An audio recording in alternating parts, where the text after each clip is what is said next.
Hello, everybody. I just wanted to take this time right now to tell you all my story, a part of my story. Um, Basically, the real story started late 2000, but here lately, I've been watching other YouTubers share their experiences when they were in youth group, or while they're still in youth group today. Of course, not to mention, I looked up some articles of the problems in youth ministry and all that kind of stuff. And one of the authors of the article said that over 50% of Christian teens leave the church after they graduate high school. And not to mention, said something about youth ministries being too entertainment focused, too shallow, blah, blah, blah, blah, blah. So, like I said, here lately I've been watching these videos of other YouTubers, fellow YouTubers, share their experiences when they were in youth group or while they're still in youth group today. So that inspired me to share my experience in youth group. I never thought I would share my story, tell my story to all of you, especially people I don't even know personally, like my subscribers on YouTube, people who watch my videos but they're not subscribed to my YouTube channel. So anyways, of course I was born, I'm not going to say what year. It was in the late 80s, and of course when I was 6 years old I was diagnosed with high functioning autism.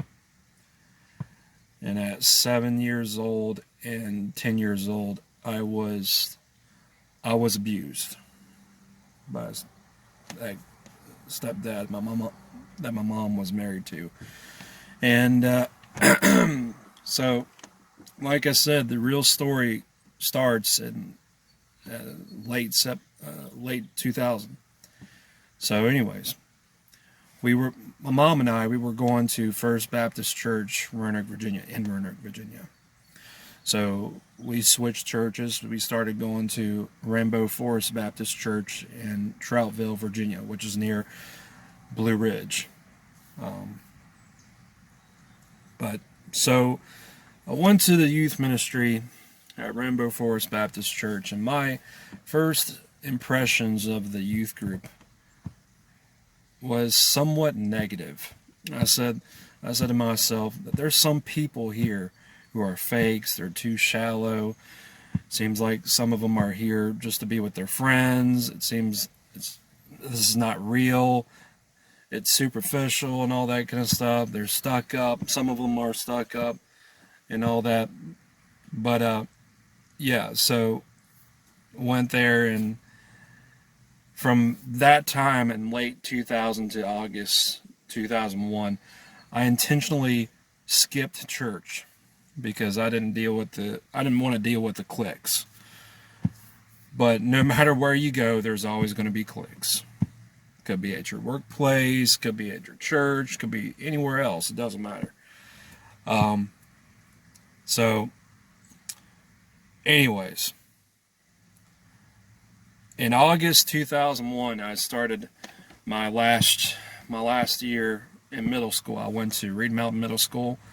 So August 2001 to June 2002 was my last year in middle school. So I signed up to play football for the Reed Mountain Middle School football team.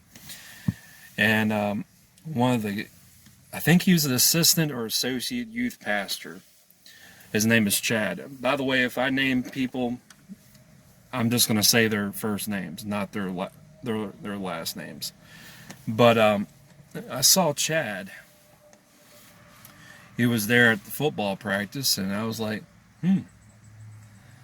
But so, anyways, August 2001, and I think it was like either October to October or November 2001, I started to become close friends with Chad.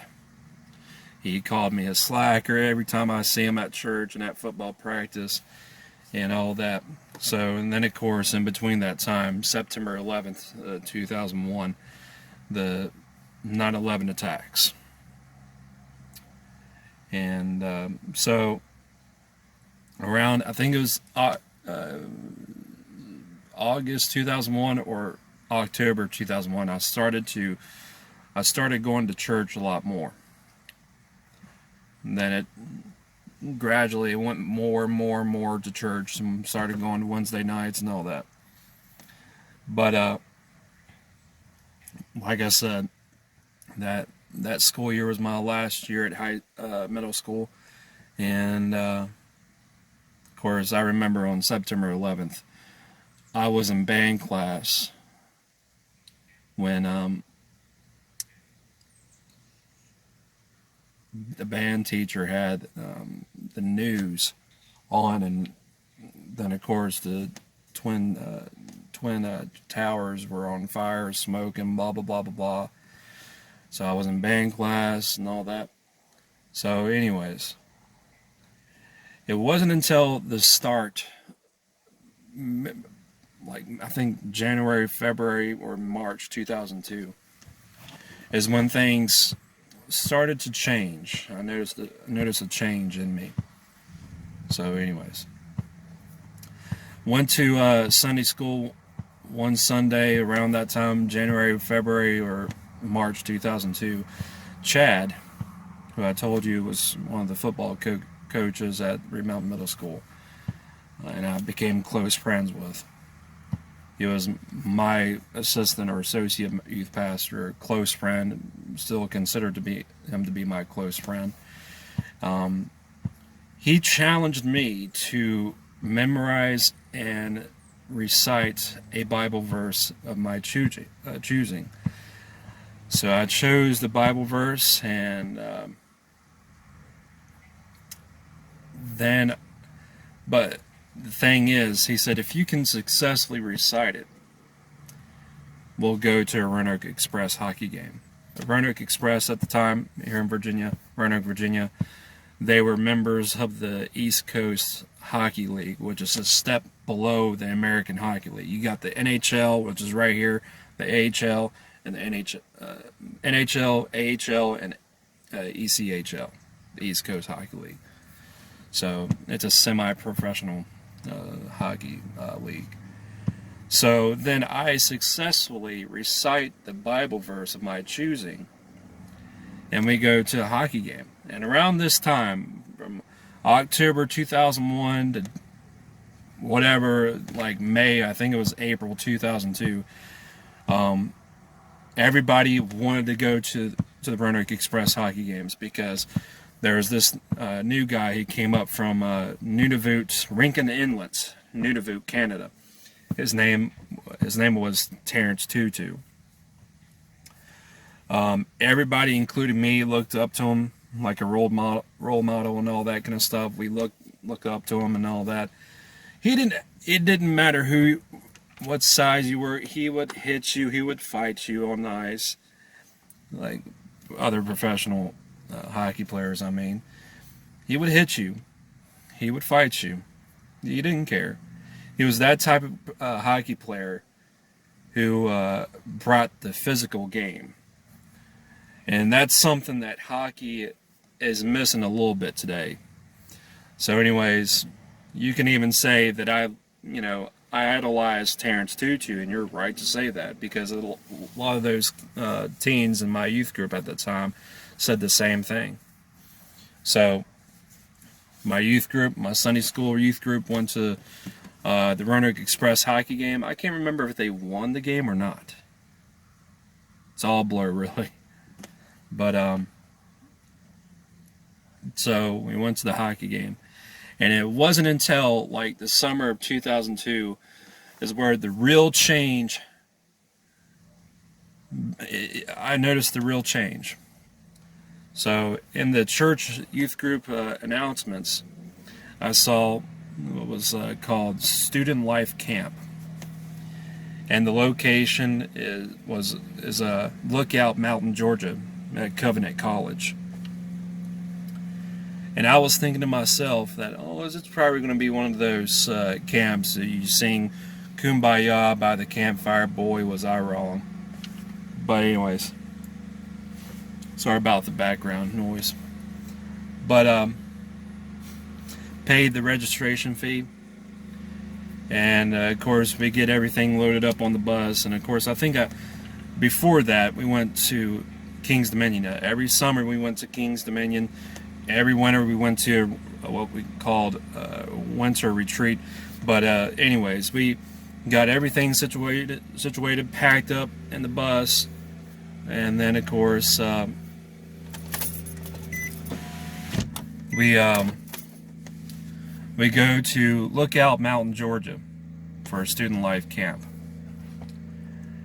I think it was the first day, maybe the second day. I can't remember. It was probably the third day. And I remember the speaker's name, Louis Giglio. I don't know what he said, but it just got to me. It hit me. But he said, if you want to accept Jesus Christ in your heart and be saved, please stand up. And I was one of the few who actually stood up. I was one of the few who stood up. And then he said, one of your youth pastors, your youth leaders, is going to help you with the prayer, and just so you can ask Jesus Christ to be in your heart, blah, blah, blah, blah, blah. And here comes Mark, the senior associate pastor of Rainbow Forest Baptist Church. He pulls me to the side outside of the sanctuary, and he helps me with the prayer, right? So after it was all said and done, I asked Jesus Christ to be in my heart. So in July 2002, I asked Jesus Christ to be in my heart. And I asked to be saved. So I became a Christian. So after what was all said and done, Mark and I, we decided to go, we had to go back into the service, and Mark and I noticed that we were seeing a bunch of people come out of the doors, and so I was thinking to myself, I guess the service is over. So I had people hug me, just hug me, and people I don't even know from other youth groups, places like Tennessee. I know for certain from places like people from North Carolina, South Carolina, Georgia, Florida, Mississippi, Alabama, Washington, I wouldn't say Washington, West Virginia, other parts of Virginia. But I had these people hug me and welcome me with open arms, literally, just hug me and all that. But I noticed something that was completely messed up with my youth group. To me, it seemed like in order for me to be accepted, I had to be saved. In order for me to be accepted in my youth group, I had to be saved. And I thought that was so messed up, really. So as time went on throughout the camp, started strengthening my relationship, my connection with God, Jesus Christ, and all that. And of course, it was a week-long camp. I wish it was at least 2 weeks. So you know, July 2002 changed my life when I went to student life camp. So we come back home and it's like nothing ever happened. But anyways, so a month after that, so August 2002, just started high school, my freshman year, my first year in high school. And I remember it was a Wednesday evening. I can't remember if it was Channel 7 or WSLS 10. They said that Terrence Tutu killed himself because, I don't know, he got stopped by the cops in Brandon, Manitoba, Canada. And he was dropped off at his house, and he shot himself. So Why, I have no idea, but part of me believes that he shot himself because he let the fans down, the Roanoke Express fans down. But I remember going to Sean's house with the youth group. I was so sad. I didn't want to be there. I didn't want to be anywhere. I just wanted to be left alone. But anyways, so that happened. I experienced what the real world is. I experienced what the real world is all about before I even graduated high school. So anyways, around, I think it was October, November 2002, I had my appendix taken out. And Chad and Jonathan, youth pastors, Jonathan, we called him Goose. He's still a Goose, but he's the head youth pastor at the time, and Chad was the associate youth pastor. Both of them came to my house and see if I was doing okay, because I had appendix taken out. Had to get surgery done to get the appendix taken out. My appendix, sorry. So anyways, the start of 2003 is when I started to have some problems. I was having suicidal thoughts.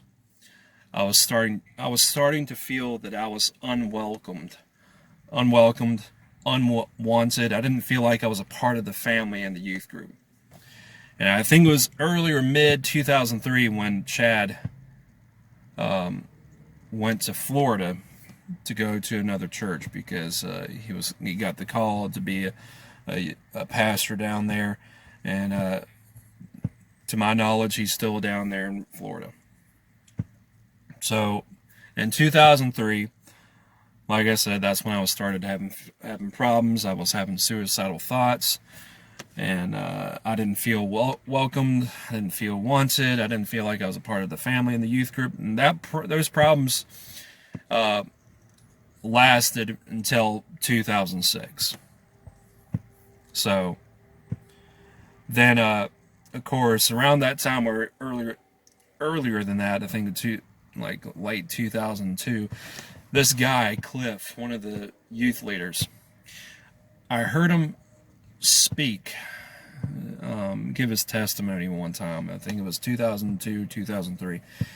Probably, he's the realest person that you'll ever meet.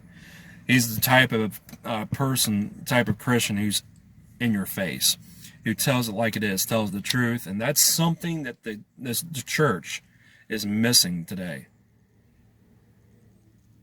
People like Cliff. I became close with Cliff, and here comes Roger. He was up there in Michigan. I think he went to Liberty University. I know Chad went to Liberty University. I know Goose went to Liberty University. So from 2003 to 2006, was having those problems, suicidal thoughts, blah blah blah blah. We went to winter retreats. We went to King's Dominion. I think it was 2003 when I rode my first roller coaster. Chris, I was in the group with, he said, let's go on Flight of Fear at King's Dominion. It's an indoor roller coaster. It starts off, you get to the launching, whatever things, it's a launch roller coaster. And you couldn't see a thing. But of course, we went to Student Life Camp 2003, 2004, 2005, 2006. But 2 years were 2003 and 2004. We went to Ridgecrest Conference Center in Black Mountain, North Carolina, twice in 2 years. And then 2005, 2006, we went to Student Life at the Beach, Daytona, Florida, for 2 years. But of course, We went to Orlando Studios, rode the Incredible Hulk roller coaster. Probably that's my favorite roller coaster right there. That or Volcano, but it's a shame they closed down Volcano not too long ago in the King's Dominion. So I remember going on our way to camp. I think it was 2004, and the bus broke down on this. So we were just stranded on the side of Interstate 77. Good times, really. And I'd say about late 2004 is when I said I needed to change, and here's why. Because remember I said that it seemed like some people here are superficial, shallow, they're fakes, they're stuck up, they're here just to be with their friends. Well, it seemed like for the longest time I was there to be with my friends. So I was that fake. So, and I'm not saying I changed overnight. I was slowly changing. I was like, you know what? I need to be here at church for God. And of course, in early 2005, I started to change more and more, and it progressed. And then I had these other teenagers who were probably in the 7th, 8th, 9th, and 10th grade, because 2004, 2005, I was a junior in high school. And so I had these teens I used to hang out with. They approached me, pulled me to the side, and say, "Why don't you talk to us anymore, dude? You're like, it seems like you're not here to talk to us anymore. It just seems like you just want to be by yourself and you're stuck up." So I found myself on the other side of the fence. Yeah. I had those few teenagers, that say that I'm stuck up. I said, look, that's not my intention. I'm just trying to strengthen my connection, my relationship with God, blah, blah, blah, blah, blah. And they said, oh, okay. But it puts things in perspective. It really does.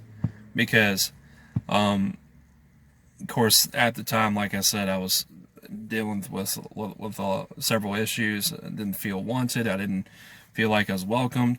Didn't feel like I was a part of the family in the youth group. I was still having suicidal thoughts at this time. I remember in 2005, Star Wars: The Revenge of the Sith came out in theaters. So in 2005, 2006, August 2005, I started my senior year in high school. So my last year in high school, and I was sitting here, and of course I was dealing with normal teenager issues. The same teenager issues, teenage angst and all that kind of stuff. Teenagers saying, "What is life?" and all that kind of stuff. But my senior year is when I noticed a big change, especially there towards the end. We're halfway through.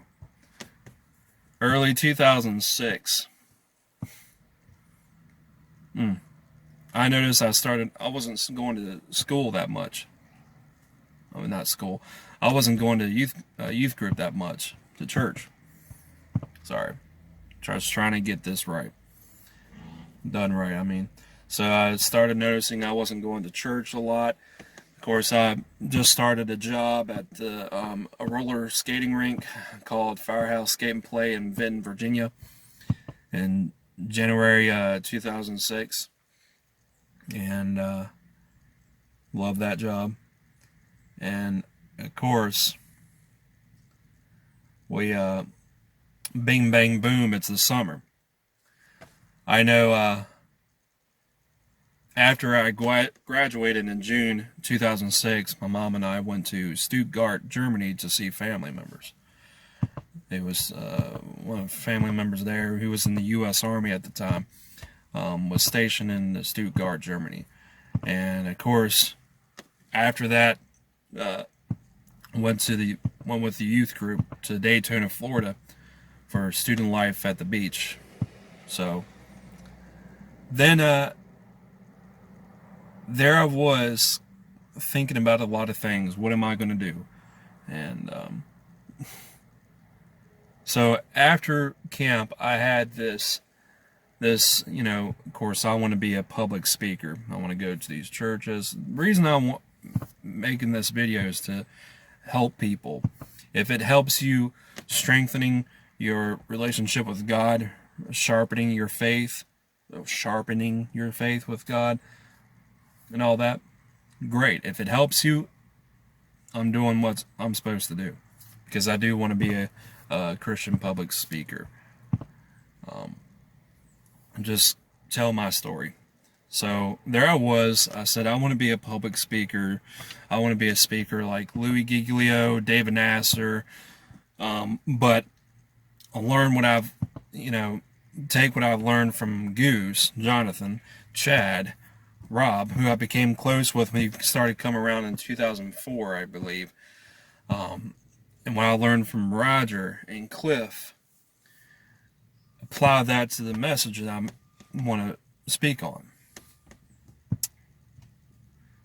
So there I was, fresh out of high school, and I just got a call not too long before that I was accepted in the membership of a fire department. So I joined the fire department in July 2006, been a volunteer firefighter for close to 15 years now, coming this July. And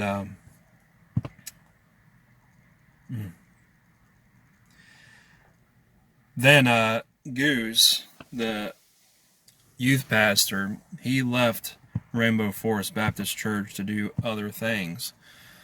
I think he left in sometime around August or September 2006. So said my goodbyes and all that.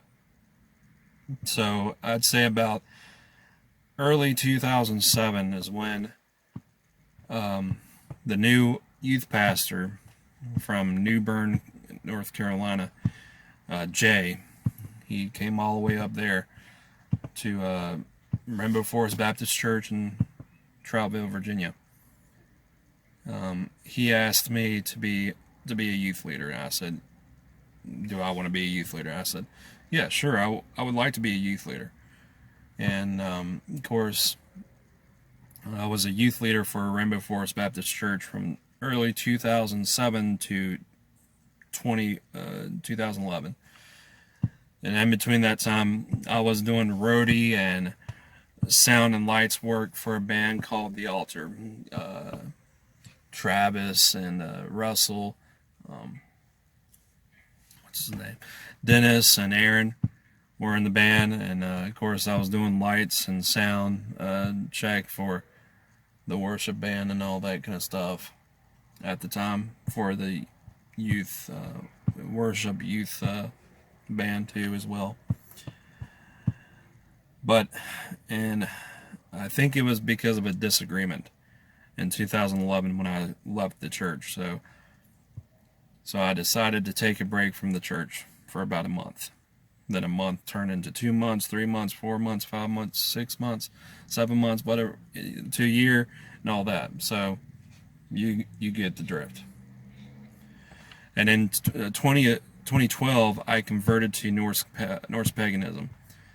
So, and around this time, 2012, 2013, it went back to Rainbow Forest Baptist Church's new youth center to do lights and sounds for bands like To Speak of Wolves, War of Ages, Onward to Olympus, Ark of the Covenant, because at the time it was called the youth center, youth center ministry, whatever, was called Inside Out Ministries. So then we called it the Inside Out venue. Had these metalcore and deathcore bands come and playing for us and all that. I'm a big fan of death metal and deathcore music. So, of course, 2013 was a good year for me.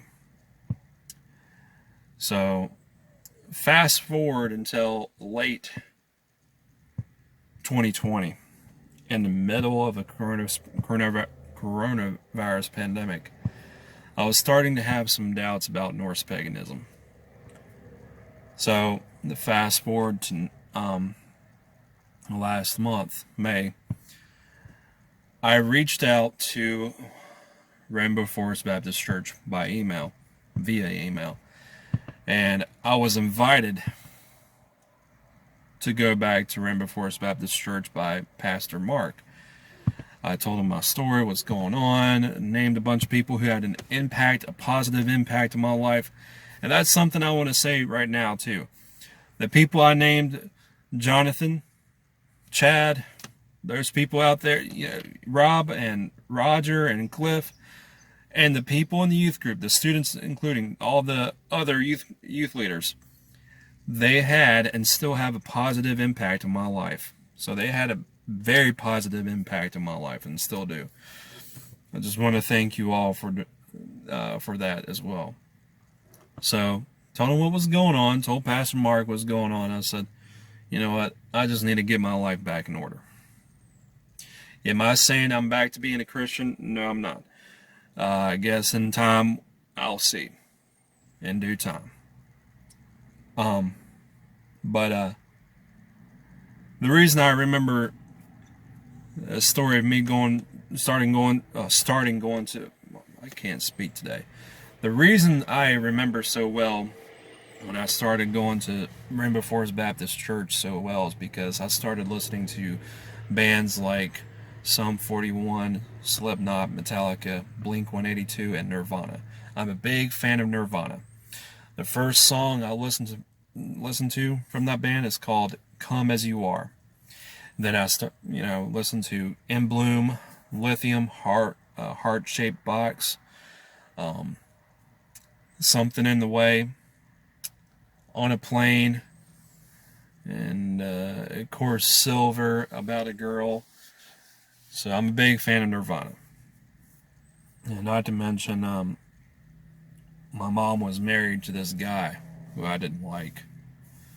And at the time, this is like late 2000. But anyways, if this helps you out, then great. Of course, I do want to be a public speaker.